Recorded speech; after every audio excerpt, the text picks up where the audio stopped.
Pemerintah Provinsi DKI Jakarta kembali membuka 16 taman dan juga ruang terbuka hijau mulai hari ini. Penerapan protokol kesehatan pun tetap diberlakukan untuk mencegah potensi penularan COVID-19. Lis Pratiwi akan melaporkannya dari Taman Lapangan Banteng, Jakarta Pusat. Lis, bagaimana suasana di Taman Lapangan Banteng? Apakah sudah ada pengunjung? Saya lihat sudah mulai banyak pengunjung yang ada ya. Ya Maria, hari ini merupakan hari perdana pembukaan kembali sejumlah taman dan juga ruang terbuka hijau di Provinsi Jakarta. Tercatat ada 16 taman dan juga RTH yang mulai dibuka pada hari ini. Salah satunya adalah Taman Lapangan Banteng. Terpantau sejak pagi tadi suasana di Taman Lapangan Banteng ini memang cukup sepi. Sudah ada pengunjung, namun jika dilihat dari maksimal atau kapasitas pengunjung yang dapat tertampung di lokasi ini memang jumlahnya masih cukup sedikit. Hal ini membuktikan bahwa masih banyak masyarakat yang menahan diri untuk tidak keluar rumah di tengah pandemi COVID-19.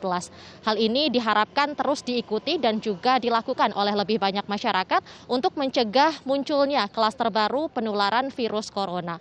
Di lokasi ini, dalam waktu sejak pagi tadi tercatat hingga saat ini hanya ada 160 orang yang datang ke lokasi ini untuk berolahraga. Sementara itu, petugas juga sudah memperlakukan protokol kesehatan, diantaranya dari 3 pintu besar hanya ada 1 pintu keluar masuk yang dibuka, yakni pintu selatan besar yang berada tepat di depan Hotel Borobudur. Hal ini dilakukan untuk mengontrol keluar masuknya para pengunjung dan juga melakukan pengecekan suhu tubuh di pintu masuk. Selain itu, pengunjung yang datang juga harus mencuci tangan dan juga melakukan pendataan untuk terhitung berapa banyak pengunjung yang datang dan juga dapat sesuai dengan aturan yang diberlakukan. Dilihat dari jumlah pengunjung yang tiba sejak pagi tadi, memang masih tercipta jaga jarak antar pengunjung yang datang ke lokasi ini. Taman Lapangan Banteng ini merupakan satu-satunya taman yang kembali dibuka di Jakarta Pusat. Sementara itu, 15 taman lainnya yang sudah mulai dibuka pada hari ini berada di Jakarta Selatan sebanyak 5 taman, yakni Taman Tebet, Taman Kebagusan 1, Taman Tabebuya, Taman Gandaria Swadharma, dan Taman Gandaria Tengah.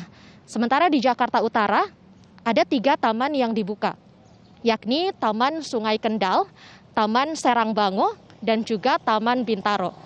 Di Jakarta Timur, 5 taman mulai dibuka pada hari ini, yakni TMB Delonix, Taman Apung, Taman PPA, Taman Bambu, dan juga Taman Piknik.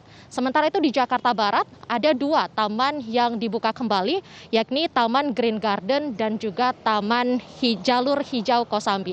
Dan untuk di lokasi ini, para pengunjung yang datang hanya diizinkan untuk olahraga melalui jalan kaki. Sementara bagi para pesepeda hanya diizinkan untuk berlalu lalang di pinggir taman.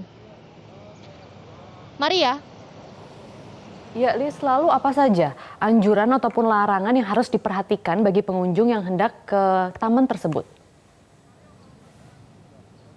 Maria, selain protokol kesehatan yang sudah diterapkan oleh para petugas, pengunjung juga diharapkan menerapkan protokol kesehatan secara mandiri, seperti menggunakan masker, membawa cairan sanitasi tangan atau mencuci tangan di tempat-tempat yang disediakan. Selain itu juga diwajibkan untuk menjaga jarak dengan para pengunjung lainnya. Masyarakat juga diimbau untuk mengunjungi taman atau ruang terbuka hijau yang paling dekat dari lokasi rumah atau dari kediaman tempat tinggalnya. Selain itu juga diimbau untuk mengikuti arah tempuh atau jalur-jalur trek yang sudah disediakan di sepanjang lokasi taman ataupun ruang terbuka hijau. Masyarakat juga diimbau untuk selalu menjaga kebersihan dan juga membuang sampah pada tempatnya serta mengikuti aturan-aturan protokol kesehatan untuk mencegah penularan COVID-19. Sementara itu, larangan bagi para pengunjung yang tiba atau datang ke taman-taman yang mulai dibuka pada hari ini adalah dilarang untuk menggunakan fasilitas sarana olahraga ataupun sarana bermain anak yang sudah disediakan di dalam area. Begitu pula dengan tempat duduk untuk mencegah adanya droplet ataupun penularan virus corona dari orang-orang yang mungkin belum terindikasi positif ataupun negatif dan datang ke lokasi ini. Pengunjung juga dibatasi untuk pengunjung di bawah usia 9 tahun dan di atas 60 tahun dilarang untuk masuk ke area. Selain itu juga harus dalam kondisi sehat atau kurang dari 37,5 derajat Celcius. Demikian Maria, kembali ke Anda di studio. Laporan langsung dari Lis Pratiwi, terima kasih.